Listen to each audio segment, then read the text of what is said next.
Obrigada. Em tempos de limite de conexão digital, mas nós seguimos conexão ancestral sempre nessa reunião, mas nesse seminário também, que eu considero um mulherinário também, e tendo em vista todo esse processo de falar de epistemicídio, ao mesmo tempo de epistemologia de cura, eu sempre me remeto também a uma reflexão importante, que é a guerra dos conceitos, compartilhando com os companheiros, as companheiras que me antecederam também. É muito importante dizer dessa guerra do conceito, porque assim que eu cheguei na universidade, as pessoas falavam assim de descolonização do pensamento. Eu achei a palavra linda, né? Aí depois falou, não vamos falar mais descolonização não, porque vamos falar decolonialidade. Aí eu aprendi no mestrado Desenvolvimento Sustentável, mestrado que eu fiz. Aí falava assim, vamos falar desenvolvimento sustentável. Aí depois teve o projeto da Política Nacional do PNEGAT para terras indígenas, pensando em gestão territorial e ambiental nos territórios indígenas. Aí falou, não vamos falar mais isso não, porque o capitalismo usurpou também desse conceito e está meio perigoso falar também desse conceito de desenvolvimento sustentável. E aí eu fico sempre refletindo que nós estamos numa eminente guerra dos conceitos e falar de descolonização, decolonização, aí Nego Bispo vai falar que eu gosto muito também, que ele fala, não basta descolonizar ou decolonizar, nós temos que contracolonizar. E aí eu trago o conceito do amansamento porque, para mim, muito mais importante do que o conceito que esgota, entra em guerra, é a prática. E se a decolonização é a prática, para nós a prática ela não envelhece. Então é muito importante pensar nesse lugar. E eu tenho tratado juntamente com as mulheres indígenas, reconceituando também, trazendo para o debate, para uma reflexão, o que está colonizado, principalmente pensando na noção dos territórios indígenas, dos corpos indígenas, sobretudo da história, o que fazer quando já está colonizado. No caso nosso, quando nós entramos na universidade, eu estou discutindo agora sobre o fortalecimento das epistemologias nativas por meio das vozes e corpos indígenas na universidade. E a principal pergunta que eu faço é se quando entra nossos corpos, se realmente entra nossas ideias. Se nos processos das emendas reflete, assim como o Meg colocou também uma questão importante, se reflete realmente o pensamento indígena. Por que eu sempre tenho que referenciar? Se ao mesmo tempo diz que epistemologia indígena é só para os povos indígenas, interessa só aos povos indígenas, negros só para os povos negros, trans só para as mulheres trans, para os corpos trans, o que nós precisamos pensar no lugar dessa colonização? E eu tenho falado que é a indigenização do pensamento, a indigenização dos corações. Mas a indigenização não é exatamente um processo subversivo da colonização, porque nós não queremos exatamente indigenizar o corpo da pessoa, nós queremos indigenizar o sentimento da pessoa. Mas quando está colonizado, quando está decolonizado, o que fazer também com esse processo de adoecimento mental, da escuta, do olhar, do corpo? E aí nós, mulheres indígenas, temos refletido bastante sobre o reflorestamento. E quando nós falamos reflorestamento e corações para a cura da terra. E nesse sentido eu fico pensando que a nossa luta não é somente para reflorestar. Reflorestar demora muito tempo, gente. Demora 10 anos, 20 anos, 100 anos. Nós estamos aqui 521 anos tentando reflorestar e dizendo que nós somos de verdade. E as pessoas ainda perguntam se nós somos de verdade ou se somos de mentira. É como se no Brasil tivesse lugar para todo mundo, menos para nós, povos indígenas. Diz que nós não parece ser de verdade, mas ao mesmo tempo pergunta se nós somos colombianas, se somos bolivianas, se somos peruanas. A nossa luta não é somente para reflorestar, mas é principalmente para não desmatar. Mas se as mentes estão colonizadas, o que fazer? Nós precisamos reflorestar. Então, nessa noção de descolonizar, eu considero como se fosse as mentes desmatadas. Nessa questão de descolonizar, é como se fosse o processo do reflorestamento. Então, o que fazer depois que a mente está colonizada? A nossa luta também não é somente para adquirir o remédio para curar a humanidade. A nossa luta é principalmente para não adoecer. Nesse sentido, eu tenho refletido muito que, para nós indígenas, quando chegamos na universidade, nossa luta também não é somente para formar, mas é principalmente para sair inteira, porque quantas pessoas saem pela metade, o índice de suicídio nos territórios é muito alto, mas o índice de suicídio também na universidade, principalmente dos corpos indígenas, também é muito alto, porque quando nós chegamos nesse lugar é como se não existe espaço para nós, nós estamos inclusive abrindo outra chegança, porque eu falo que não é somente sobre chegar, nós estamos construindo outra chegança. Não é somente sobre estar na universidade. Nós não somente estamos na universidade, nós estamos, inclusive, construindo uma outra universidade. E as pressões epistêmicas também, quando nós chegamos nesse espaço, dizendo, as pessoas até hoje me indagam, fortemente agora na Flip também discutindo sobre isso, E aí, mas você tem seu primeiro livro de literatura, você tem seu primeiro livro de antropologia, vamos publicar, e essa pressão também epistêmica, e eu digo que antes de publicar meu primeiro livro de antropologia, de literatura, o que nós fazemos é cosmolitura, o que nós fazemos é corlitura, o que nós fazemos é antropolitura, o que nós fazemos é terrelitura, o que nós fazemos é luta-litura, porque antes de publicar meu primeiro livro, o que nós já fazemos é luta-leitura. Não há processo de luta que não gera conhecimento. As pessoas falam dos pilares dos 3 poderes, que é o poder executivo, legislativo e judiciário. Mas eu tenho discutido também que, para mim, a luta é o 4º poder. E é essa luta que vai, inclusive, decidir sobre essa permanência estrutural de poder ou não. Se fala que a casa é grande, se a pátria é grande, eu falo que as mulheres mátrias são gigantes. Não é possível construir uma epistemologia de cura sem levar em consideração as corpos das mulheres, da diversidade. Mulheres indígenas, mulheres quilombolas, mulheres TAM.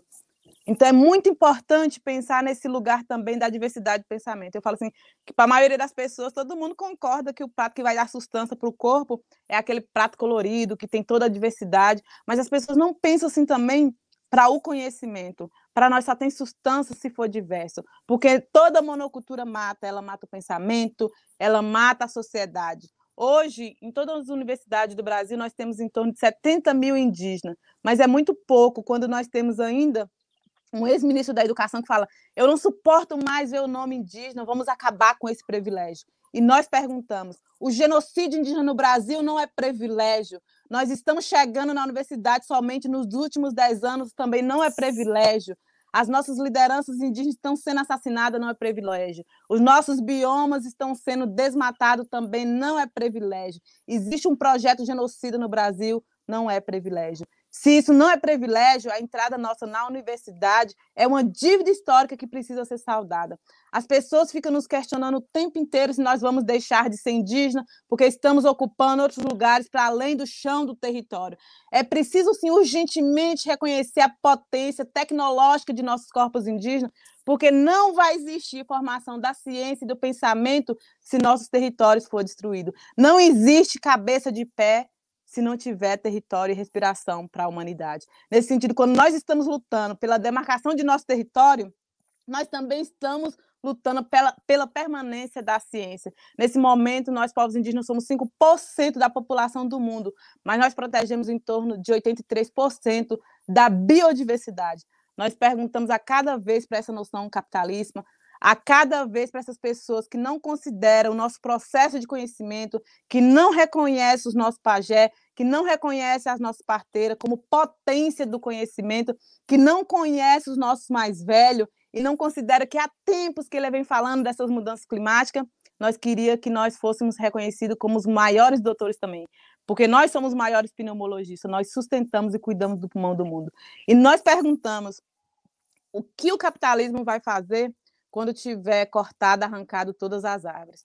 Aonde que vai escrever essa caneta? Porque nós continuamos aprendendo muito mais com a árvore viva, com nossos livros vivos, do que com papel morto. É muito urgente pensar uma ciência viva, uma ciência que fala, uma ciência que conversa, uma ciência que sorri, uma ciência do afeto. É urgente pensar também a epistemologia do afeto. Eu lembro quando as mulheres Chacriabá foi convidada para dar aula na Universidade Federal de Minas Gerais sobre modos de construção tradicional. E elas nunca tinham saído do território para lugares mais longe. E aí falou assim: ô, dona Libertina Lourdes, quanto tempo vai demorar aqui para construir essa casa? É uma casa na Faculdade de Educação. Ela falou assim: normalmente é 1 mês, mas como eu estou tão aperreada para ir embora logo, vou trabalhar igual João de Barro de dia e de noite, e com 15 dias ela vai estar pronta. E aí a professora Verônica falou: não, a ideia não é fazer rápido, é ensinar os meninos da arquitetura. E aí os meninos da arquitetura, um deles perguntou assim: qual a medida para levantar essa parede, dona Libertina? Ela falou: não tem segredo não, é só 2 mãos cheias de barro a cada bloquinho desse. Ele não entendeu a medida, né? E aí, por fim, perguntou assim: ô, dona Libertina, essa casa vai se desfazer com quanto tempo? Ela falou: depende, meu filho.